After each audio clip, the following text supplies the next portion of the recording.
এই সফরের কাহিনী আমাদেরকে শোনাইবার আগে কয় সুবহানাল্লাযী আসরা বিআবদিহি লাইলাম মিনাল মাসজিদিল হারাম ইলাল মাসজিদিল আকসা।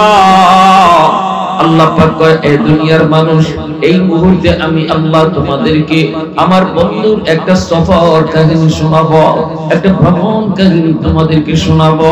এই কাহিনীটা তোমাদের ব্রেইনে ধরবে না, এই কাহিনীটা তোমাদের যুক্তিতে আসবে না। এত কম সময়ের ভিতরে আমি আল্লাহ এত লম্বা সফর কেমনে করাইলাম তোমার বুদ্ধিতে আসবে না, যুক্তিতে আসবে না, তোমার ব্রেইন সেটাকে ক্যাচ করবে না, তোমার ব্রেইন এখানে হ্যাং মারবে। এজন্যই আমি আল্লাহ ঘটনা শোনাইবার আগেই বলতেছি সুবহানাল্লাহ কও, আল্লাহু আকবার জোরে কও। এজন্য আল্লাহ কয় ঘটনা শুনলাই পরে আগে সুবহানাল্লাহ কও, কারণ এটা আমার একান্ত কুদরত, এটা আমি আল্লাহর দ্বারাই সম্ভব, এটা মানুষের পক্ষে সম্ভব নয়, এটা আমি আল্লাহর পক্ষে সম্ভব। এজন্য শুরুতেই সুবহানাল্লাহ পড়ায়া দিয়েছে, সুবহানাল্লাযী আসরা বিআবদিহি লাইলাম মিনাল মাসজিদিল হারাম ইলাল মাসজিদিল আকসা। আল্লাহর নবী রহমতুল নবী এই লম্বা সফরের কাহিনী শোনার পর রোম সম্রাটের মাথায় হ্যাং মারলো, কারণ সে তো আল্লাহকে মানে না, আল্লাহকে চেনে না। রোম সম্রাট কয়, এটা কেমন করে সম্ভব? অল্প সময়ের ভিতরে একজন মানুষ এত লম্বা সফর কেমন করে করে? আমার বুদ্ধিতে ধরে না। পুরা রাজ দরবারটা একদম নীরব নিস্তব্ধ হয়ে গেল।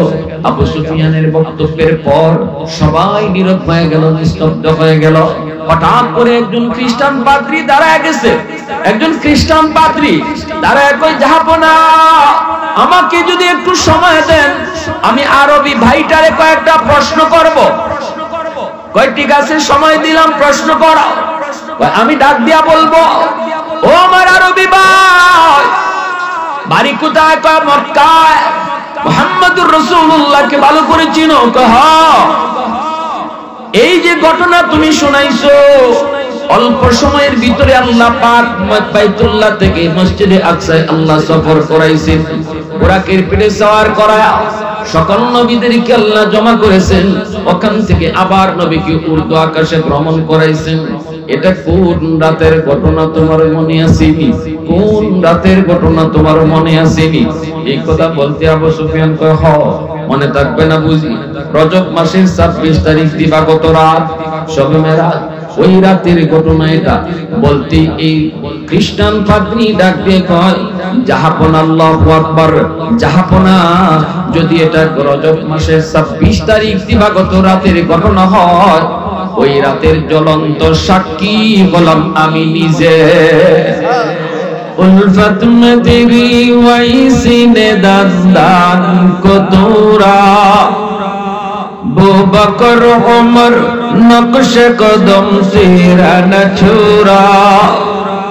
उल्फत में तेरी वैसी ने दास्तान को तोड़ा, बो बकर उमर नक्श कदम तेरा न छोड़ा। शाह नबी वाके असरार मदीना, सुल्तान का सुल्तान है सुल्तान मदीना, सरकार का सरकार है सरकार मदीना, गुलजार का गुलजार है गुलजार मदीना। अल्लाह ने मक्का ही में ये काबा बनाया, इस काबा का काबा तेरी मरकद को बनाया।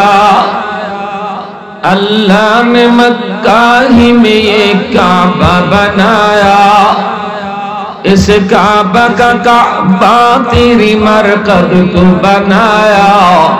ऐसा लम्हा जी चले जा राह मदीना, सुल्तान का सुल्तान है सुल्तान मदीना, सरकार का सरकार है सरकार मदीना, गुलजार का गुलजार है गुलजार मदीना। माज़ुद हाजिरीन, আমরা বড় ভাগ্যবান, বড় ভাগ্যবান। নবী পাইলাম শ্রেষ্ঠ, উম্মত হইলাম শ্রেষ্ঠ। আমার আপনার নবী সকল নবীদের মাঝে শ্রেষ্ঠ নবী, আর আমরা সকল উম্মতের মাঝে শ্রেষ্ঠ উম্মত। নবীজি বলেন আনা আফজালুল আম্বিয়া ওয়া উম্মতি আফজালুল উমাম, আমি নবী সকল নবীদের মাঝে শ্রেষ্ঠ, আর আমার উম্মত সকল উম্মতের মাঝে শ্রেষ্ঠ। সুবহানাল্লাহ। ওয়াজুল হাজিরিন, আমার আপনার নবী আসছেন দুনিয়াতে সবার পরে, কিন্তু মর্যাদা আর শ্রেষ্ঠত্ব আর সম্মান আল্লাহ দান করছেন সবার উপরে, ঠিক না? নি আইছেন সবার পরে, দামি হইছেন সবার উপরে। এটাই বাস্তব, এটাই বাস্তব। সব শেষে যে ডাক্তার দেখানি হয়, এই ডাক্তার শ্রেষ্ঠ ডাক্তার হয়। ডাক্তার এদিক সেদিক ডানে বামে দেখাইতে দেখাইতে কোনোভাবে রোগ ভালো হয় না, শেষ পর্যন্ত কি করা যায়, মাদ্রাজ যাও, মাদ্রাজ অমুক ডাক্তারে দেখো, শেষমেশ বড় ডাক্তারের কাছে মানুষ যায়, ঠিক না? সকল উম্মতের জন্য নবীগণ রুহানি ডাক্তার, নবীগণ হলেন রুহানি ডাক্তার। উম্মতরা নবীদের কাছ থেকে রুহানি চিকিৎসা নেয়, আর সকল রুহানি ডাক্তারদের মধ্যে সর্বশেষ যে ডাক্তার, তিনি হলেন শ্রেষ্ঠ ডাক্তার, তিনি হলেন শ্রেষ্ঠ রুহানি ডাক্তার, আমার আপনার নবী, নবী মুহাম্মদ রাসূলুল্লাহ সাল্লাল্লাহু আলাইহি ওয়াসাল্লাম। ইয়ারে হাজিরিন, নবীজির শ্রেষ্ঠত্ব কতভাবে, যে দিকগুলা দিয়ে আমার আপনার নবী শ্রেষ্ঠ নবী, এর ভিতরে উল্লেখযোগ্য একটা দিক হলো আমার আপনার নবী শেষ নবী, নবীর পরে আর কোন নবী নাই। নবীজি খাতামুন নবিয়্যিন লা নবিয়্যা বাদি, রাসূল বলেছেন আমি শেষ নবী, আমার পরে নবী নেই।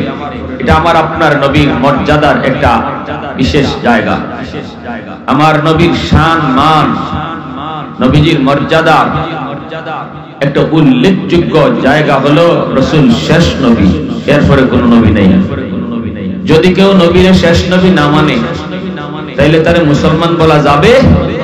জোরে বলে যাবে? এজন্য কাদিয়ানীদেরকে আমরা মুসলমান বলি না। কাদিয়ানীরা মুসলমান নয়, অমুসলিম। কেন? কারণ আমার আপনার নবীরে এরা শেষ নবী মানে না। একজন নবীরে যদি শেষ নবী না মানে, সে যতই মুসলমান দাবি করুক, সে কখনো মুসলমান হতে পারে না। রজব মাসে আল্লাহ পাক রব্বুল আলামিন আমার আপনার নবীর একটা ঐতিহাসিক সফর করেছেন, যে সফরটা কোন নবীর আল্লাহ করার নাই। এত বড় ঐতিহাসিক সফর, যে সফরটা আল্লাহ শুধুমাত্র আমার আপনার নবীরে করেছেন। এটা আমার নবীর আলাদা শান, এটা আমার নবীর আলাদা মান। কি সেই সফর? রাতের অল্প সময়ের ভিতরে বাইতুল্লাহ থেকে বাইতুল মাকদিস, মসজিদে আকসা ফিলিস্তিন, বাইতুল্লাহ হলো মক্কা আর মসজিদে আকসা হলো ফিলিস্তিন, 1000 মাইল আল্লাহ রাতের অল্প সময়ের ভিতরে বোরাকের পিঠে সওয়ার করায়া জিবরাইল মারফতে আমার আপনার হাবিবকে সফর করাইছেন। সেই মসজিদে আকসা, বাইতুল মুকদ্দাসে 1.25 লক্ষ নবীকে আল্লাহ আগে জমা করছেন। আদম নবী থেকে নিয়ে ঈসা নবী পর্যন্ত সব নবী মসজিদে আকসায় ছিলেন, আর সবাইকে আল্লাহ জানাইছেন আমার বন্ধু আসতেছে, আমার বন্ধু আসতেছে। আজকের এই মজমার প্রধান অতিথি হবে আমার বন্ধু, যে শেষে আসতেছে। আল্লাহু আকবার। সকল নবীদের সাথে পরিচয় হয়েছে। এখানে নবী 2 রাকাত নামাজ পড়াইছেন, আল্লাহ রাসূল ইমাম হইছেন। সব নবীর আল্লাহ জানাইছেন যে আজকে মসজিদে আকসায় 2 রাকাত নামাজ হবে, আর তোমরা নামাজে দাঁড়াইবা, ইমামতি করবে আমার বন্ধু মুহাম্মদুর রাসূলুল্লাহ সাল্লাল্লাহু আলাইহি ওয়াসাল্লাম। আমার ভাইরা, বন্ধুরা, যুবক, আল্লাহর নবী এই যে মেরাজের সফর, এই সফর থেকে নবীজি কি নিয়ে আসলেন? আমার আলোচনার মূল উদ্দেশ্য হলো এটা। সফর থেকে নবীজি কি নিয়ে আসলেন? দ্বীনের নবী, মায়ার নবী, তিনি উম্মে হানির ঘরে শায়িত। বাইতুল্লাহ, আল্লাহর ঘর, খানায়ে কাবা, এর পাশে উম্মে হানির ঘর।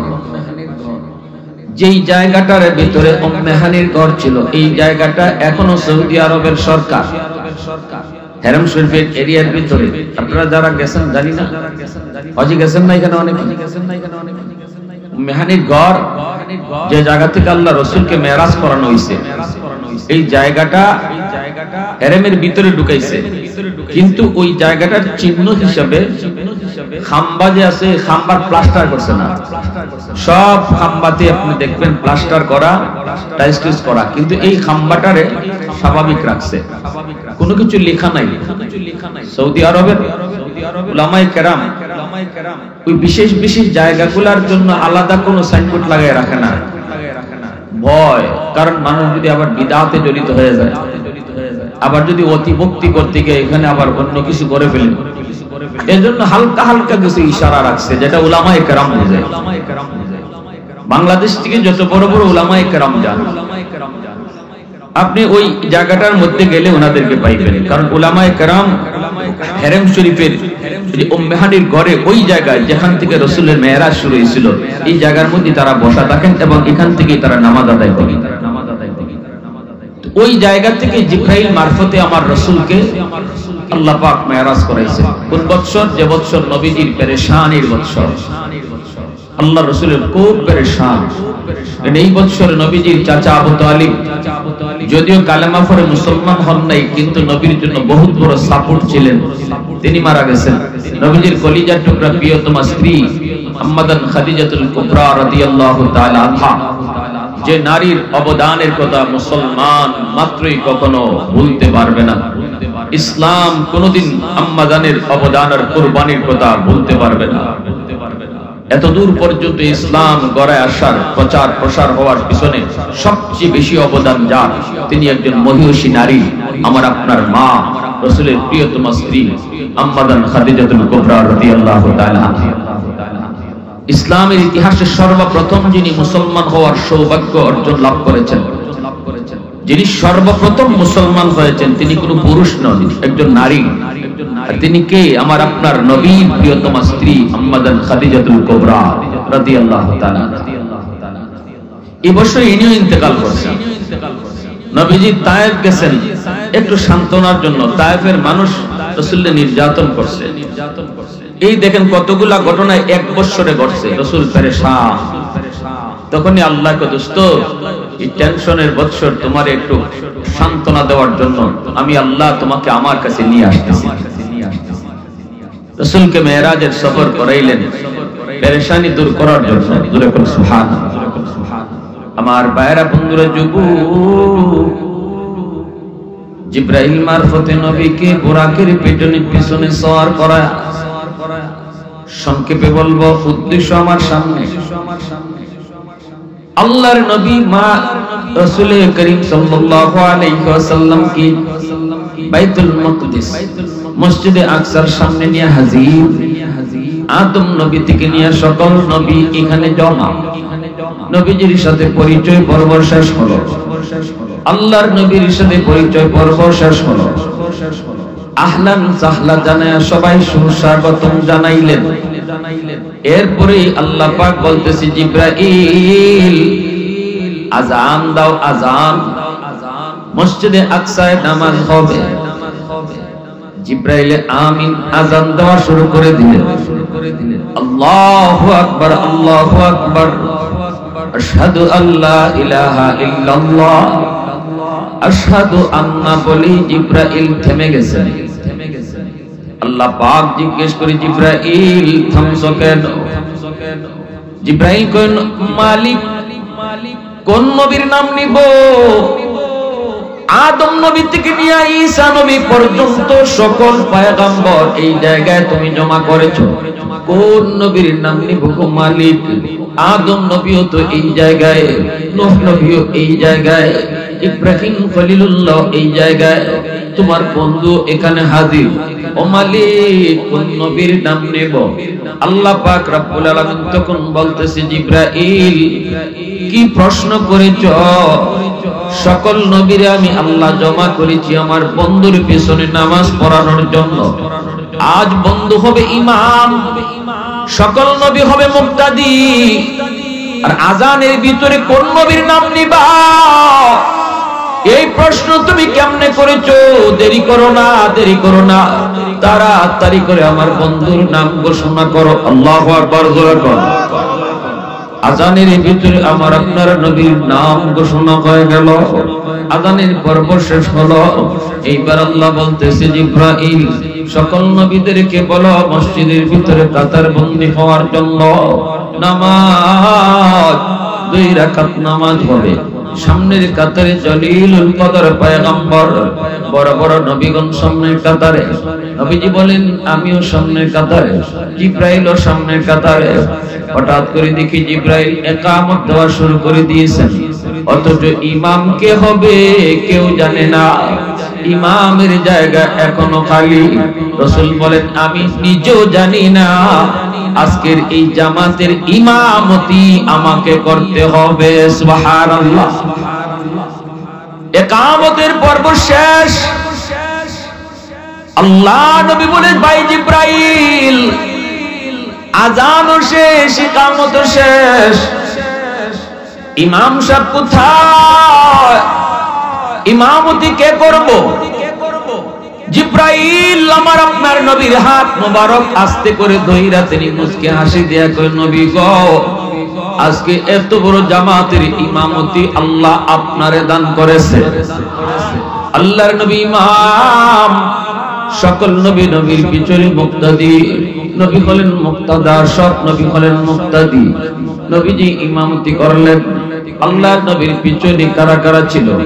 1,09,00,000 1,25,000-এর মতো পয়গম্বর এই জামাতে হাজির ছিলেন। শুধু নবী পয়গম্বর নয়, আকাশের সম্মানিত ফেরেশতারাও এই জামাতে শরীক ছিলেন। এত বড় জামাতের ইমামতি করেছেন আমার আপনার নবী। আরেকটু জোরে কোন আল্লাহু আকবার, আর জোরে আল্লাহু আকবার।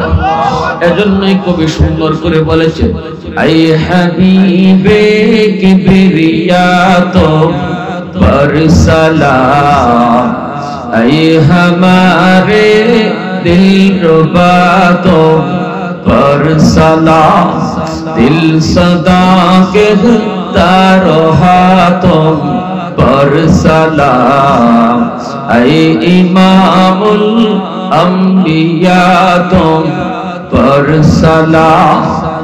मस्जिदे अक़सा में जुमला अंबिया, मस्जिदे अक़सा में जुमला अंबिया मुक़्तदी थे और बिहा तो मुक़्तदा, मुक़्तदी थे और बिहा तो मुक़्तदा।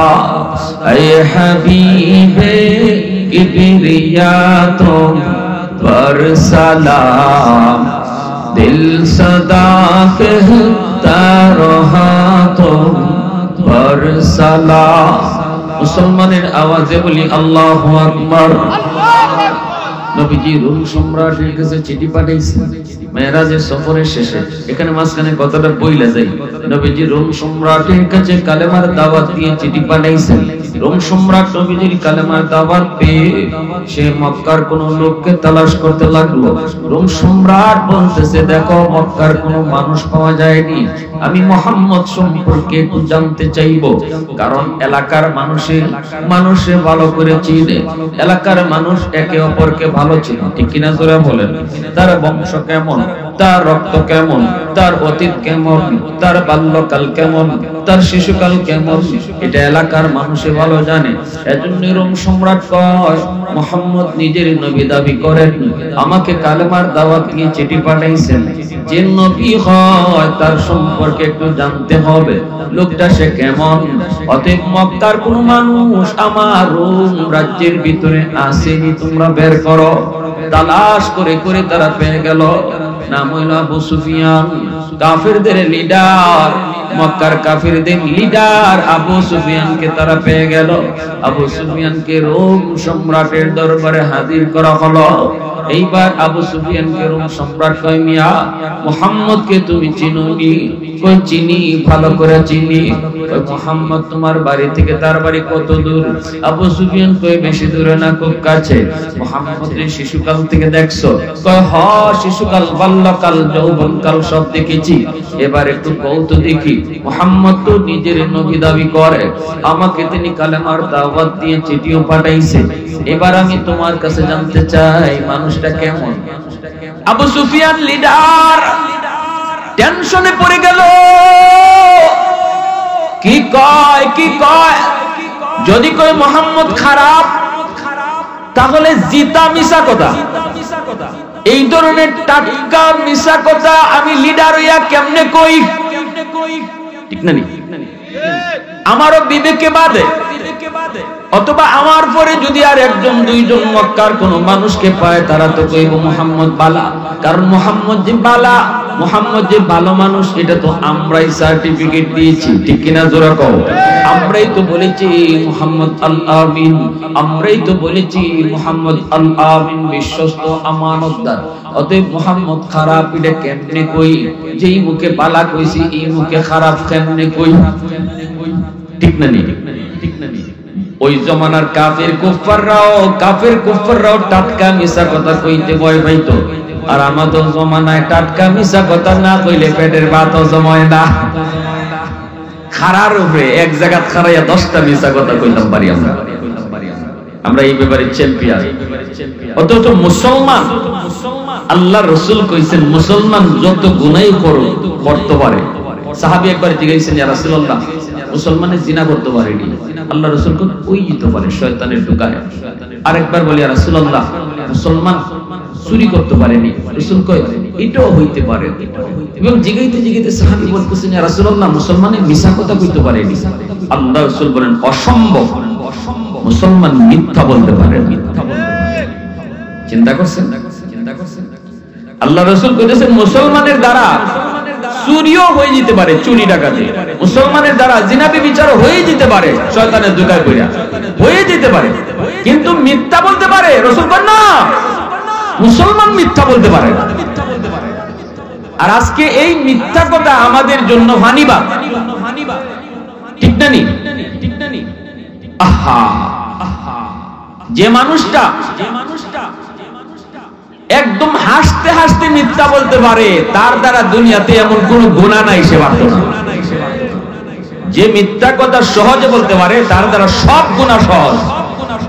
যে মনে রাখবেন, এজন্য আল্লাহ রাসূল বলেছেন মিথ্যা সব গুনার মা, সব গুনার মা।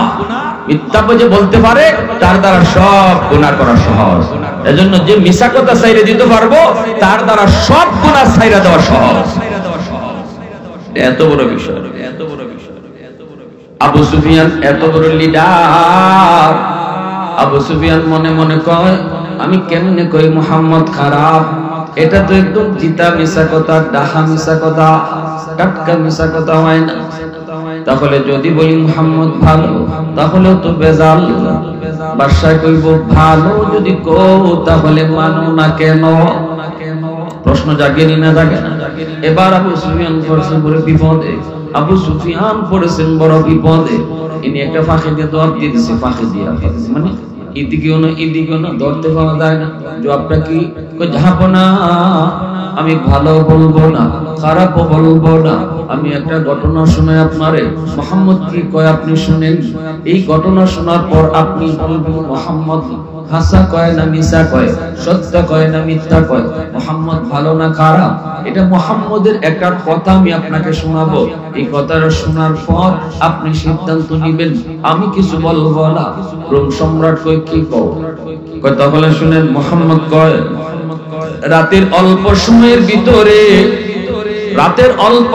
ভিতরে মুহাম্মদ বাইতুল্লাহ থেকে বাইতুল মুকাদ্দাস, আল্লাহর ঘর মসজিদে আকসা পর্যন্ত সফর করেছে। জিব্রাইল মারফতে বুরাকের পিঠের পিছে সওয়ার হইয়া আল্লাহ নাকি তার এত লম্বা সফর আল্লাহ তারে করাইছেন। এইদিকে এই দিকে দেখা যায় মসজিদে আকসায় সকল নবীদেরকে নাকি আল্লাহ জমা করেছেন, সেখানে নাকি জিবরাইল আযান দিয়েছেন, এরপরে নামাজ আদায় হয়েছে, মসজিদে আকসায় 2 রাকাত নামাজ হয়েছে, তিনি ইমামতি করেছেন, সকল নবী তার পিছনে নামাজ আদায় করেছেন। এরপর এখান থেকে আবার উর্দু আকাশে তার ভ্রমণ শুরু হয়েছে, আল্লাহর কাছাকাছি পর্যন্ত চলে গেছেন, সেখানে আল্লাহর সাথে তার কথা হয়েছে, আল্লাহর সাথে কথা কইয়া নামাজ লইয়া আবার তিনি ফিরে এসেছেন। ওই যেই করে ফিরে এসেছেন, এই ঘর পর্যন্ত তার এত লম্বা সফরে সময় নাকি বের হয়েছে মাত্র যে বিছানা থেকে উঠে গেছেন, এই বিছানার গরম এখনো ঠান্ডা হয় নাই। এত লম্বা সফর, এত লম্বা সফর, 7 আসমান পাড়ি দিয়ে আল্লাহর দরবার পর্যন্ত গেল, ওখান থেকে আল্লাহর সাথে কথা কইয়া আবার ফিরত আইলো। এত লম্বা সফর করতে তার ব্যয় হয়েছে সময় কতদূর জানেননি? কতদূর? কই বিছানার গরম এখনো ঠান্ডা হয় নাই, ওযুর পানি করা এখনো জায়গা মতো পৌঁছে নাই, এত অল্প সময়ের ভিতরে তার এত লম্বা সফর। এবার আপনি একটু বলেন, এমন কথা যে কইতে পারে, এমন কথা যে বলে সে সত্য কয় না মিথ্যা কয়, মানুষটা কেমন আপনি বিবেচনা করেন। আমি কিছু বলবো না, আমি নিজে কেনে কইব, আমি কেমনে কইব, আমি কেনে কইব, আমি কি জন্য কইব, আপনি কোন। এখন তো রোম সম্রাটের মাথায় হ্যাং মারছে, রোম সম্রাট কয় হ্যাঁ এটা তো কোনোভাবেই মানা যায় না, এটা তো বুদ্ধিতে ধরে না, যুক্তিতে আসে না, কখনো তো এটা বুদ্ধিতে ক্যাচ করে না, এটা তো মাথা হ্যাং মারবি। কারণ এই ঘটনা ঘটাইছেন কে? একটু জোরে কন্যাকে। আল্লাহ পাকের একান্তই কুদরত, আল্লাহ পাকের কুদরত। আমার আপনার চিন্তা চেতনা বুদ্ধি বিবেচনা যেখানে যে শেষ হবে, এখান থেকে আল্লাহর কুদরত শুরু হবে। আমার আপনার শক্তি সামর্থ্য যেখানে শেষ, এখান থেকে আল্লাহর কুদরত শুরু। আল্লাহর নবী, রহমতের নবী, মায়ার নবী, দয়ার নবীর এই সফর, এটা মানুষের বানানো কোনো সফর নয়, এটা নবীর ইচ্ছার দ্বারাও কোনো সফর নয়। এই ঐতিহাসিক সফর করাইছেন কে? এজন্য আল্লাহ পাক এই সফরের কাহিনী আমাদেরকে শুনাইবার আগে কয় সুবহানাল্লাযী আসরা বিআবদিহি লাইলাম মিনাল মাসজিদিল হারাম ইলাল মাসজিদিল আকসা। আল্লাহ পাক কয়, এই দুনিয়ার মানুষ, এই মুহূর্তে আমি আল্লাহ তোমাদেরকে আমার বন্ধুর একটা সফর কাহিনী শোনাবো, একটা ভ্রমণ কাহিনী তোমাদেরকে শোনাবো। এই কাহিনীটা তোমাদের ব্রেইনে ধরবে না, এই কাহিনীটা তোমাদের যুক্তিতে আসবে না।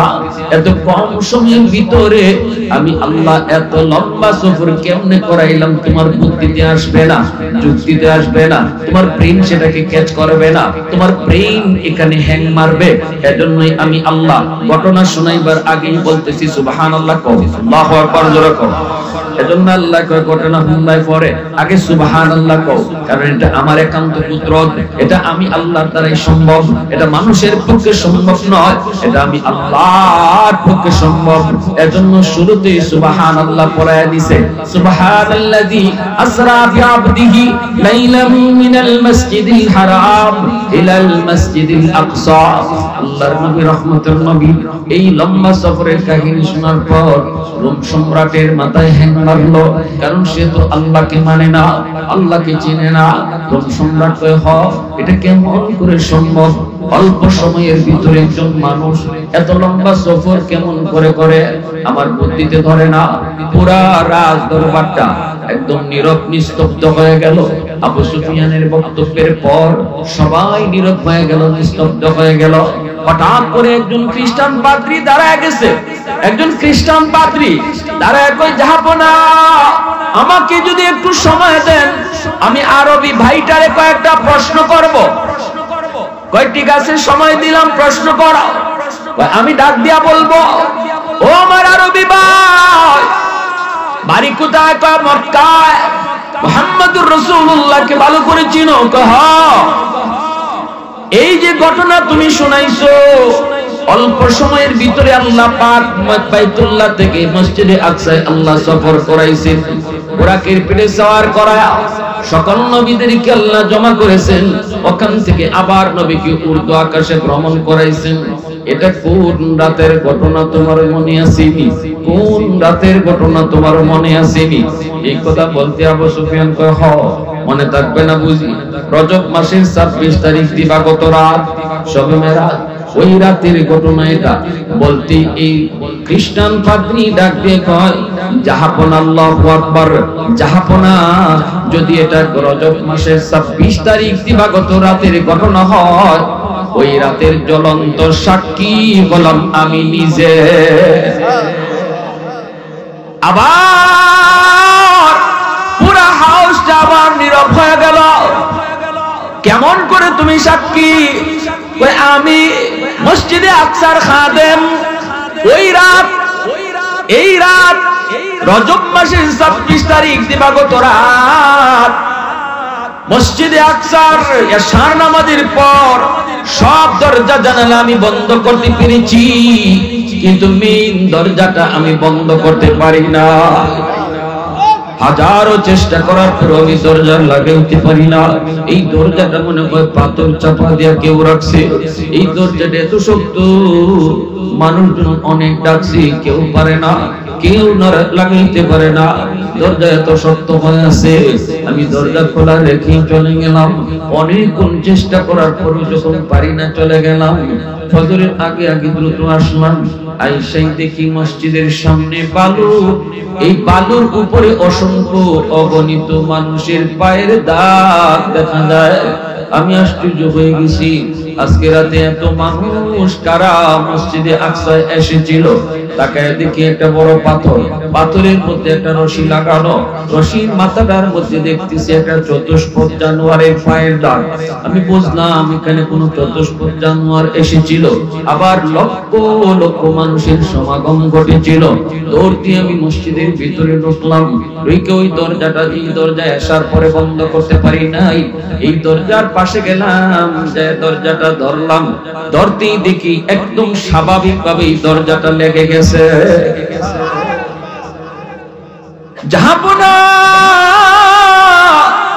ওই রাত মসজিদে আকসায় কি ঘটেছে, ওই রাতে মসজিদে আকসায় কি ঘটেছিল আমার জানা নাই, জানা নাই। আজও পর্যন্ত আমি জানতাম না ওই রাতে কি ঘটলো। কিন্তু আজকে আমার এই আরবি ভাইয়ের কথায় আমার সকল প্রশ্নের জবাব আমি পেয়ে গেছি। এবার আমার বুঝ হয়ে গেছে কেন আমি দরজা বন্ধ করতে পারি নাই। কারণ আজ রাত আল্লাহ সকল নবীর এখানে জমা করবেন, তার হাবিব দিয়ে আল্লাহ নামাজ আদায় করাবেন। এজন্য মেইন দরজাটা বন্ধ করা সম্ভব হয় নাই। আমি যে পায়ের দাগগুলি দেখেছি, এই পায়ের দাগগুলি ছিল নবী পয়গম্বরের পায়ের দাগ। এই যে চতুষ্পদ জানোয়ারের পায়ের দাগ দেখেছি, এটাই হলো বুরাকের পায়ের দাগ। এবার আমার পরিষ্কার হয়ে গেছে, আমি মরণের আগ পর্যন্ত ওই রাতের কথা কোনোদিন ভুলতে পারবো না। কিন্তু আমার এই আরবি ভাইয়ের কথার কারণে আমার জবাব পরিষ্কার। এই মুহূর্তে আমি আর দেরি করতে চাই না। আপনাদের উপস্থিতির সামনে কালেমা পড়ে মুসলমান হয়ে গেলাম। আওয়াজ দিয়ে পড়ো না সুবহানাল্লাহ, आरो जुरे सुबहान अल्लाह। तकबीर में कलमा में नमाजों में जज़ा में, तकबीर में कलमा में नमाजों में जज़ा में, है नाम इलाही से मिला नाम मोहम्मद, है नाम इलाही से मिला नाम मोहम्मद। फरमाते हैं आदम को मुझे खुल्द तरी में, लगा हुआ तू बाब मिला नाम मोहम्मद, लगा हुआ तू बाब मिला नाम मोहम्मद। महबूब ने कहा सल्ली अला नाम मोहम्मद, आको की जिया दिल की जिला नाम मोहम्मद, आको की जिया दिल की जिला नाम मोहम्मद। मुसलमाনের আওয়াজে বলি আল্লাহু আকবার। হয় নাই এই মানুষের আওয়াজে হবে না, আর একটু জোরে আল্লাহু আকবার। আরো জোরে আল্লাহু আকবার। আল্লাহ কবুল করো, সবাই বলি আমিন, আরো জোরে বলি আমিন। এরপরে নবী উর্দু আকাশের ভ্রমণ শুরু করলেন, আল্লাহর কাছাকাছি গেলেন। আল্লাহর সঙ্গে কথা হলো, আল্লাহ পাক কি যাই বলতেছেন, মালিক আমি তো তোমার লগে মেরাজ করলাম, আমি তো তোমার লগে কথা কইলাম, কিন্তু আমার উম্মত কেমন করে মেরাজ করব? আল্লাহ পাক কয়, বন্ধু তোমার উম্মতের জন্য মেরাজের ব্যবস্থা করেছি। এই যে 50 ওয়াক্ত নামাজ, এই নামাজের মধ্যে উম্মত আমার লগে মেরাজ করব। নামাজে দাঁড়াইলে সে আমার লগে কথা কইব। নামাজি যখন নামাজে দাঁড়াইব, আমি আল্লাহ তার সিজদার জায়গায় হাজির হয়ে যাব। এ বন্ধু জানি জানি জানি উম্মতের কথা এখানে এসে ভুলবে না। এজন্যই তোমার উম্মতের জন্য আমি আল্লাহ 50 ওয়াক্ত নামাজের ব্যবস্থা করেছি। যেই নামাজে দাঁড়াইলে উম্মত আমার লগে কথা বলবে। আল্লাহর নবী তো বড় খুশি। তাহলে বোঝা গেল আমার আপনার জন্য মেরাজ কি? নামাজ। আমার আপনার জন্য মেরাজ কি? নামাজ। এজন্যই রাসূল বলেছেন, মুসাল্লি ইউনাজি রাব্বা, মুসাল্লি ইউনাজি রাব্বা। নামাজি নামাজি আল্লাহর সাথে কথা বলে।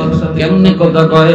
যখনই আমরা বলি আলহামদুলিল্লাহ, সমস্ত প্রশংসা, তখনই আল্লাহ পাক রব্বুল আলামিন নিজের পরিচয় না দিয়া নামাজিরে জিজ্ঞেস করে, লিমানিল হাম, কার প্রশংসা তুমি করো? নামাজি কয়, লিল্লাহ, আল্লাহর প্রশংসা করি, আমার আল্লাহ, আমার আল্লাহর প্রশংসা করি। আল্লাহ তখনও তার পরিচয় দেয় না। নামাজিরে জিজ্ঞেস করে, মানিল্লাহ, কে তোমার আল্লাহ? নামাজি কয়, রব্বিল আলামিন, যিনি রব্বুল আলামিন। এবারও আল্লাহ পাক পরিচয় দেয় না। পরিচয় না দিয়ে আল্লাহ কয়, মানির রব, কে তোমার রব? নামাজি কয়, আর রহমানির রহিম, যিনি রহমান, যিনি রহিম তিনি। এবার আল্লাহ পাক কয়, কে রহমান, কে রহিম? নামাজি কয়, মালিক ইয়াউমিদ্দিন, কিয়ামত দিবসের মালিক যিনি তিনি। এখন আল্লাহ নিজের পরিচয় দিতেছে। এতক্ষণ পর্যন্ত আল্লাহ পরিচয় দেয় নাই, খালি কইছে কেডা, খালি কইছে কেডা, খালি কইছে কেডা। যখনই কয় আমার আল্লাহ, যদি কয় আমার রব, যখনই কয় তিনি রহমান, যিনি রহিম, যিনি মালিক ইয়াউমিদ্দিন, তখন আল্লাহ খুশি হয়ে কয়, বান্দা এতক্ষণ পর্যন্ত যার সাথে কথা কইতেছো, আমি তোমার আল্লাহ, আমি তোমার রব, আমি তোমার মালিক। এইবার আমরা আল্লাহকে পরিচয় পায়া, আল্লাহ পাকের পরিচয় পাওয়ার পর নামাজি আল্লাহকে সম্বোধন করে কথা বলে, ইয়্যাকা না'বুদু ওয়া ইয়্যাকা নাস্তাঈন। আমি যখন আল্লাহরে পাইয়া গেছি, এখন তো আর তিনি কোয়ার দরকার নাই, এখন কইমু তুমি। ঠিক না? জোরে কও, এখন তো কইমু তুমি। নামাজিও কই, মালিক জানোনি, আল্লাহ কই, কিতাব কই, আমি তোমারই ইবাদত করি, আমি তোমারই কাছে সাহায্য চাই। এইভাবে নামাজি নামাজে আল্লাহর সাথে কথা বলে। মুসা নবী তুর পাহাড়ে কথা কইছেন, আর আমরা নামাজে কথা কই। সুবহানাল্লাহ, আস্তে কইবেন। মুসা নবী আল্লাহর সাথে কথা কইছেন তুর পাহাড়ে গিয়া। মুসা নবী আল্লাহর সাথে যখনই কথা বলার ইচ্ছা হইতো, যেখানেই থাকতেন সেখান থেকেই তাকে তুর পাহাড়ে যেতে হতো।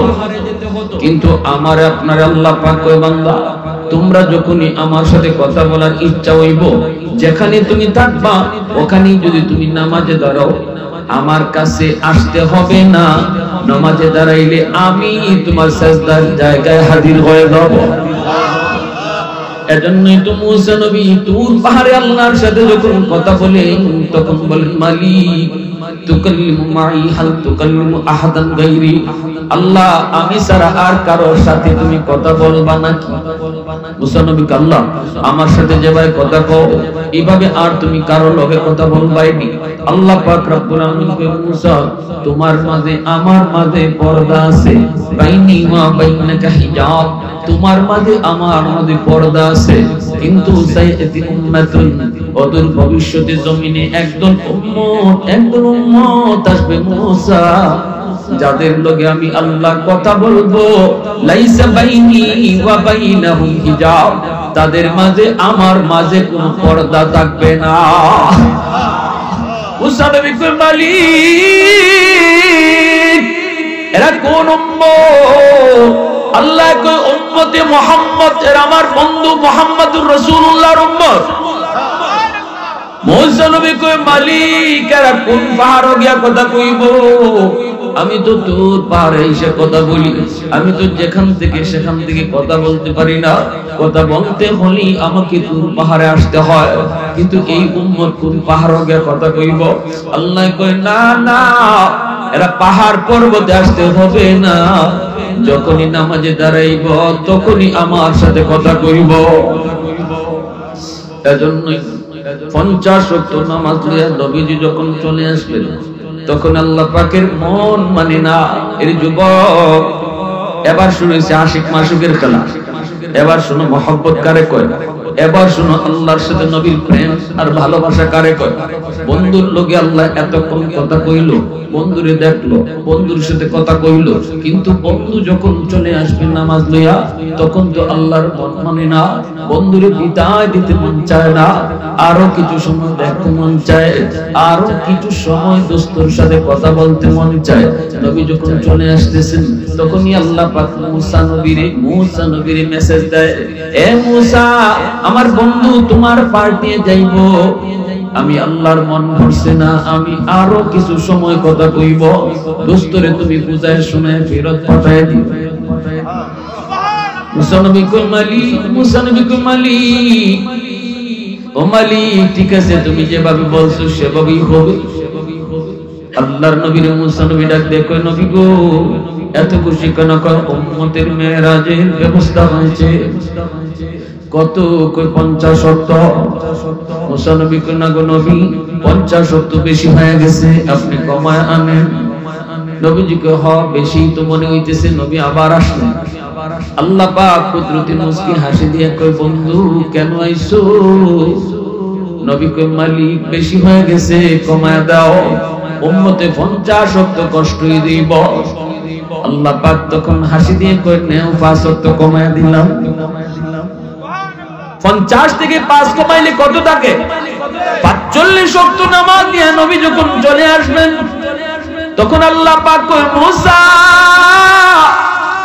দোস্ত জায়গা তো, আমি আল্লাহর তো মন পড়ছে না, আবার দোস্তরে ফেরত পাঠাও। মুসা নবী কই, নবী গো 45 ওয়াক্ত নামাজ উম্মতের জন্য বেশি কষ্ট হবে, আরো কমায় আনেন। নবীজি আবার আসলেন, আল্লাহ পাক কই, দোস্ত কেন আইছো? নবী কই মালিক বেশি হয়ে গেছে, আরো কমাও। আল্লাহ কই নেও আরো 5 কমায় দিলাম, এইবার রইছে 40। নবীজি চলে আসবেন, আল্লাহ পাক তখনও মুসা নবীরে কয়, মুসা আবারও দোস্তরে বুঝে শুনে ফেরত দিও, যত দেখি ততই দোস্তরে দেখতে মন চায়, যত দেখি ততই দেখতে মন চায়, যত কথা কই ততই কথা কইতে মন চায়।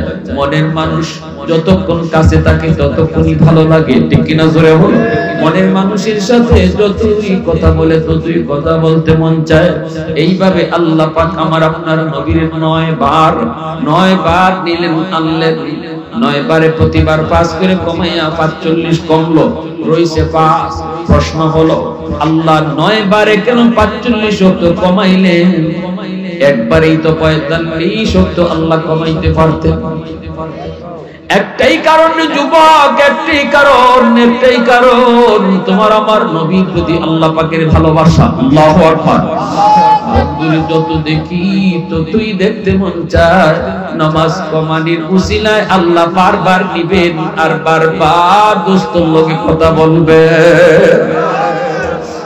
একবারে যদি কমায় দেলায় তাহলে তো দোস্ত জায়গা, কম কম করে কমাইছেন আর বারবার আনাইছেন, বারবার দেখছেন আর কথা কইছেন। আওয়াজ দেখুন না সুবহানাল্লাহ, আর জোরে সুবহানাল্লাহ। والليل ميغي زلف محمد كترنم والشمس من رخسار احمد كترنم والفجر ميغي صبح رسالت کی بشارت والعصر ميغي طور نبوت کی بشارت ہر پھول ميغي روی مدینہ کا تبسم شاخوں کی لچک میں بے غدا کا تکلم यासीन से मौला ने कभी उनको पुकारा, हामीम कभी और कभी तासीन इशारा। मुसलमाনের আওয়াজে আল্লাহু আকবার।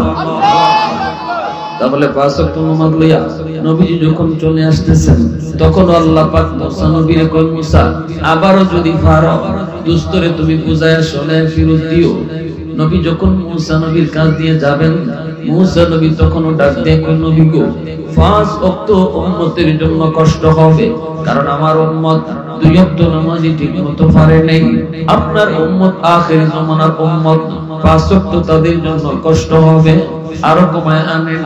কিন্তু নবী কই, ভাই মুসা আমি মাফ চাই। কেন?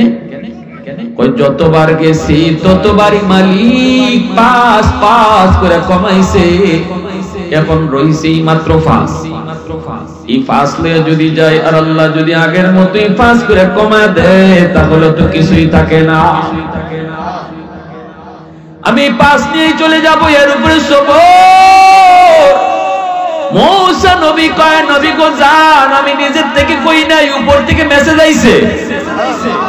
খালি আল্লাহ ফেরত দিবে না, কিছু না কিছু পুরস্কার আপনার আছে, কারণ আল্লাহ কইছে মেসেজ আইছে যান। তবে আপনার একটা বুদ্ধি শিখায় দেই, এইবার আপনি যখন যাবেন আল্লাহ জিজ্ঞেস করব, দোস্ত কেন আইছো? আপনি কইবেন মালিক 9 বার আইছি, আমি কইছি কেন আইছি। এখন আমি কইতাম না, তুমি কও আমি কেন আইছি। কারণ অন্তরের খবর মান কে জানে? অন্তরের মালিক কে? আল্লাহু আলিমুম বিদাতিস সুদূর। অন্তরের খবর জানেন শুধুমাত্র কে? কোন দয়াল বাবা, কিবলা বাবা, খাজা বাবা, জটাশা, ল্যাংটাশা, বদনাশায় মনের খবর জানেন? মনের খবর জানেন শুধুমাত্র কে? শুধুমাত্র কে? নবী গেছেন। আল্লাহ জিজ্ঞাসা, দোস্ত আমার কেন আইছো? রাসূল হাসিয়া কয়, মালিক আমি কইতাম, মালিক এতবার আইছি আমি তো কইছি, কেন আইছি এখন তুমি কও, কারণ তুমি তো অন্তরের খবর জানো। আল্লাহ পাক কয়, দোস্ত নেও, কথা দিলাম দোস্ত, পাঁচ ওয়াক্ত তোমার উম্মতের জন্য কষ্ট হবে না, এই পাঁচ নিয়ে তুমি যাও। তবে আইছো যখন তোমার একটা সান্ত্বনা দিই দোস্ত, এই পাঁচ ওয়াক্ত নামাজ তোমার উম্মত কেমনে পড়ব টেনশন তুমি কইরো না, আমি আল্লাহ এর জিম্মাদারি নিলাম। আল্লাহু আকবার। এ দোস্ত তুমি টেনশন কইরো না, আমি তোমার উম্মতের ডাইকা ডাইকা নামাজ পড়ায় নিমু। মসজিদের মিনার থেকে মুয়াজ্জিন ডাকে না, ডাকে আমার আল্লাহ। আল্লাহু আকবার। মসজিদের মিনার থেকে মুয়াজ্জিন ডাকে না, রে যুবক 5 বার তোমারে আমারে আল্লাহ পাক নিজে ডাকতেছে, আল্লাহু আকবার, আল্লাহু আকবার। আমি আল্লাহ বড়, বান্দা তোর ঘুম ছোট, আমি আল্লাহ বড়। বান্দা তোর ব্যবসা ছোট, আমি আল্লাহ বড়। বান্দা তোর বন্ধু ছোট, আমি আল্লাহ বড়। বান্দা তোর পরিবার ছোট, আমি আল্লাহ বড়। আয় আমি আল্লাহ তোরে ডাকতেছি, আয় আয় আমি আল্লাহ তোরে ডাকতেছি, আয় আমার কদমে সেজদা দে। কার মায়ায় তুমি পড়ে গেছো? কার মায়ায় পড়ে তুমি আমি আল্লাহরে ভুলে গেছো? ইয়া আইয়ুহাল ইনসান মা গাররাকা বিরাব্বিকাল কারীম। কে তোমার দয়ালু মালিক থেকে ভুলায় দিছে? বান্দা একটু কোনা, মায়ের পেটে তোর পাশে কে ছিল? মায়ের পেটে তো আমি আল্লাহই তোর আপন ছিলাম, ঠিক কিনা জোরে কও। আমি আল্লাহই তো তোর আপন, আমি আল্লাহই তো তোর আপন। মায়ের পেটে আমি তোর পাশে ছিলাম, কোন বন্ধু ছিল না, আপনজন কেউ ছিল না, আত্মীয় স্বজন কেউ ছিল না। আজকে যাদের কারণে তুই আমি আল্লাহরে ভুলে গেছো, আমি আল্লাহ তোর মায়ের পেটে তোর পাশে ছিলাম। এরপরে তোরে যখন দুনিয়াতে পাঠাইছি রে বান্দা, আমি জানি দুনিয়া আইসে তোর খাওয়ান লাগবো, তোর খাদ্য লাগবো। আমি তোর খাদ্য তুই দুনিয়ায় যাবার আগে তোর মার বুকে আগেই পাঠাইয়া রিজার্ভ রাখছি।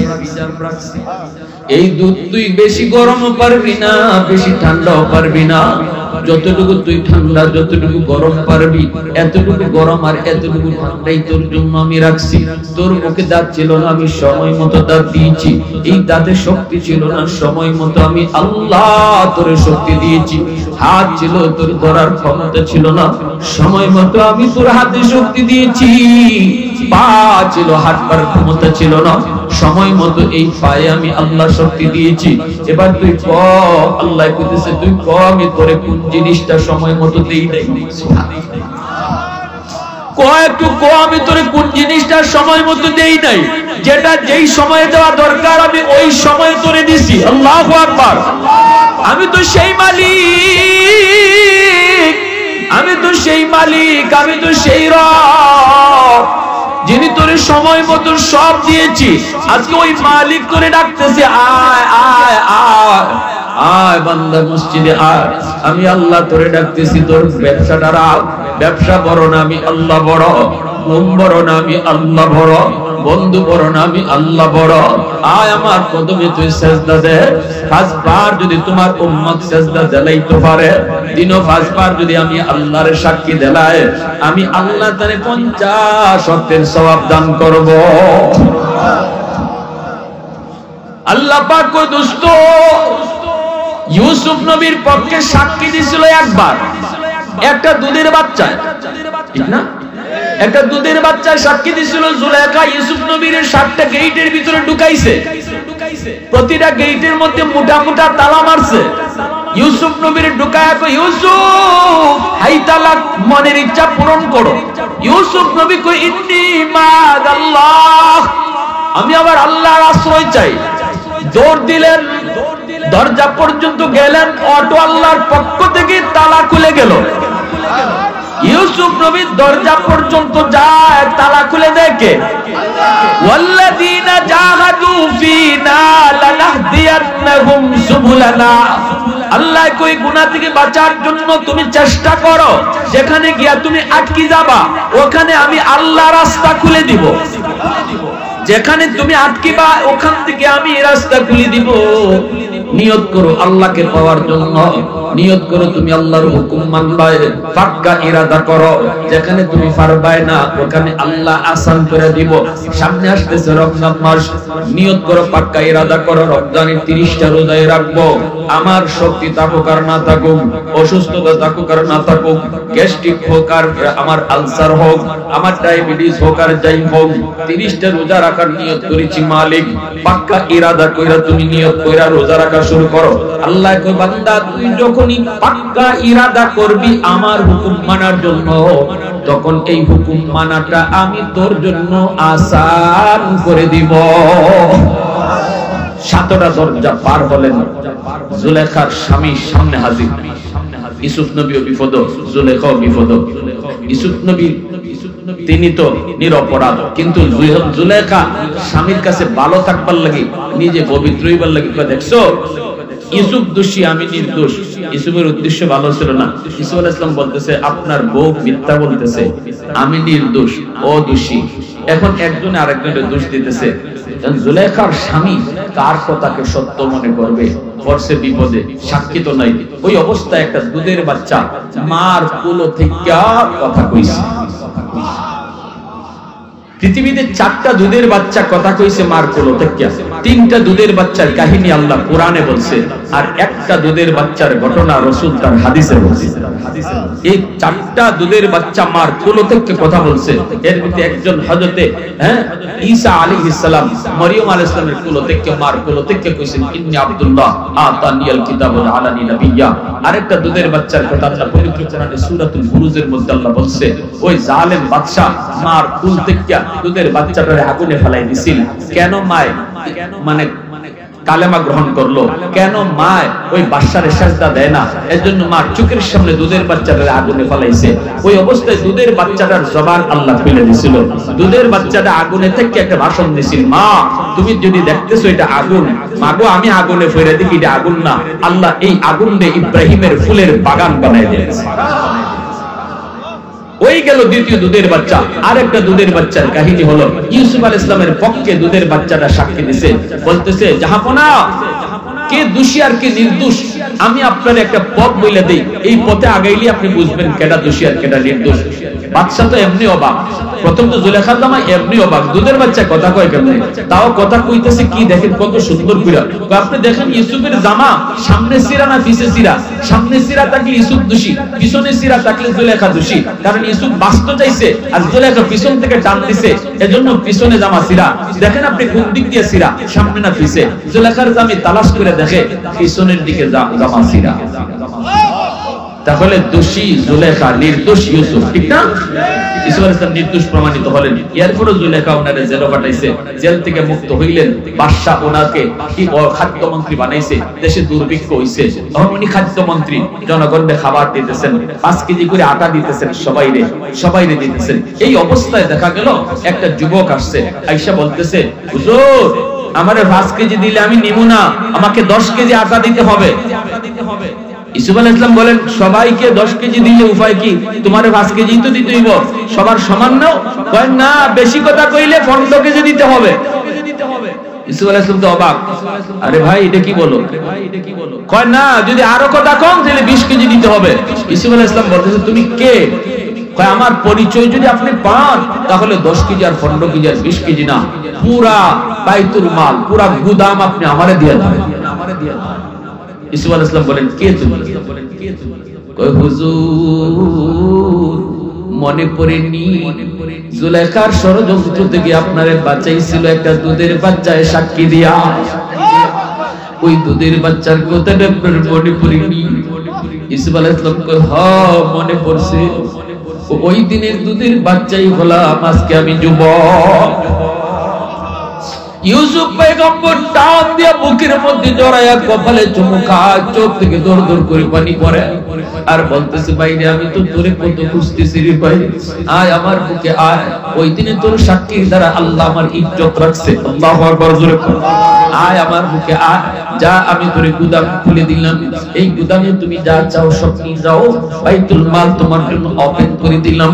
সাথে সাথে আল্লাহ জিবরাইল পাঠাইছে, জিবরাইল পাঠায়া নবী ইউসুফ নবীর আল্লাহ কইতেছে, ইউসুফ একবার শুধু তোমার পবিত্রতার পক্ষে সাক্ষী দিছে, একবার তারে যদি তুমি বাইতুল মালের দরজা খুইলা দাও, শেষ জমানায় আমার বন্ধুর উম্মত দিনও 5 বার আমার পবিত্রতার সাক্ষী দিব। একবার সাক্ষী দেওয়া যদি তারে তুমি সব দিয়া দিছো, তাহলে বলো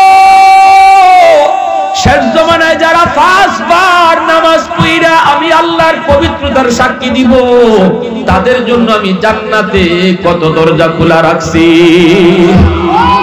একটু আওয়াজ দিয়ে কোটা সুবহানাল্লাহ, প্রশংসা করব কার? আলহামদুলিমান কদ্দারা খাইরাম ওয়া কাবালা, আলহামদুলিমান কদ্দারা খাইরাম ওয়া কাবালা, والشكر لمن صور حسنا وجمالا، فرد صمد عن صفة الخلق بريء، رب أزلي خلق الخلق كمالا، لا ضد ولا ند ولا حد لمولى، الآن كما كان ولم يلق زوالا। মুসলমানের আওয়াজে বলে আল্লাহু আকবার। এইবার আল্লাহ পাক বলতেছেন, শুনো, ওয়া ইযা কিলা লাহুমুল কাউ লা ইয়ারকাউন, কিয়ামতের ময়দানে আল্লাহ হাসরবাসীর সামনে তার পা মোবারকটা বের করে দিবেন। দুনিয়ার জমিনে যারা আল্লাহর কদমে সিজদা দিয়েছে, নামাজ পড়ছে, এরা আল্লাহর পাও দেখা মাত্রই সিজদায় পড়ে যায়। কিন্তু একদল মানুষ আল্লাহর পা মোবারক দেখার পরে সিজদা দিতে চাইবে, কিন্তু পিঠ বেঁকা হবে না। মেরুদণ্ডের হাড্ডি লোহার মতো শক্ত, পিঠ তাদের পাকা হয় না, সিজদা দিতে পারে না। চেষ্টা করে সিজদা দেওয়ার জন্য, কিন্তু সিজদা দিতে পারে না। আল্লাহ পাক রব্বুল আলামিন দেখতেছেন এই মানুষগুলি, এরা কাঁদতেছে, কাঁদতে কাঁদতে চোখের পানির মধ্যে রক্ত বের করতেছে। এই অবস্থায় আল্লাহ পাক ডাকতে কই, বান্দা তোরা কাঁদছিস কেন? কই, মালিক তোমাকে সবাই সিজদা দেয় কিন্তু আমি পারি না। আল্লাহ কই, কেন পারস না? কই, আমার পিঠ বাঁকা হয় না। আল্লাহ, আমার মেরুদণ্ডের হাড্ডিটা বাঁকা হয় না। আল্লাহ, আমি চেষ্টা যদি করি সামনের দিকে রুকু করার, পিছন দিকে পয়রা যাই তবুও সামনে পড়ি না। আল্লাহ পাক তখন কই বান্দা তোর কষ্ট লাগে বলে হ মালিক কষ্ট লাগে।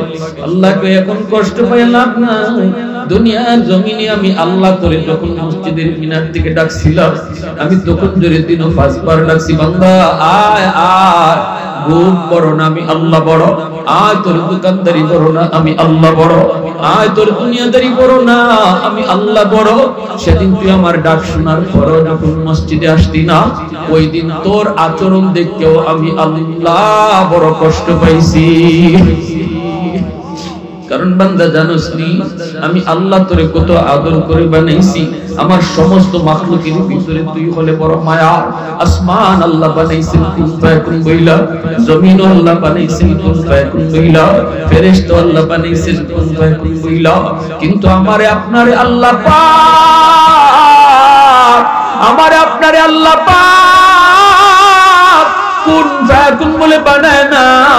আমারে আপনারে যখন আল্লাহ বানাইছে, আল্লাহ পাক কয় খালাকতু বিয়াদাইয়া, এই মানুষকে আমি নিজের হাত দিয়ে বানাইছি। বান্দা তোর এই কপালটার এত দাম, এত দাম। এই কপাল আমি বানাইছি আমার সাজদার জন্য। এই কপাল ফেরেশতাদের হাতে বানাইলে হয় না, এই কপাল আদেশ দিয়ে বানাইলে হয় না। এজন্য আমি নিজের হাত দিয়ে তোরে বানাইছি। যেই মানুষকে আমি নিজের হাত দিয়ে বানাইলাম, এই মানুষ যখন আমার ডাকে আয় না, মসজিদে নামাজ পড়ে না, তখন তার আচরণ দেখে আমি কষ্ট পাইছি। বান্দা দুনিয়ায় যদি তুই আমার কদমে সিজদা দিতি, দুনিয়ায় যদি তুই পিঠ পেঁকা করতি, তাহলে আজকে হাসরের ময়দানেও তোর পিঠ পেঁকা হইতো। দুনিয়ার জমিনে যারা নামাজ পড়ছে, দুনিয়ায় যারা নামাজ পড়তো, এরা হাসরের ময়দানে আল্লাহর পা মুবারক দেখার পরে সিজদা দিতে পারবে। আর দুনিয়ায় যারা নামাজ পড়ে নাই, এরা চাইবো আল্লাহর কদমে সিজদা দিত হাসরের ময়দানে, কিন্তু দিতে পারবে না, দিতে পারবে না। পিঠ তাদের বাঁকা হবে না, সেদিন কানবে, চোখের পানি ঝরাবে, কোনো লাভ হবে না। আল্লাহ বলবে বান্দা এখন আমি আল্লাহ বিন্দু পরিমাণ মায়া দেখাবো না। তোর কান্নার দাম ছিল যদি দুনিয়া কান্তি, দুনিয়ায় যদি এক ফোঁটা চোখের পানি ফলাইতি, তোর ওই চোখের পানির দাম আমি আল্লাহর কাছে ছিল অনেক বেশি।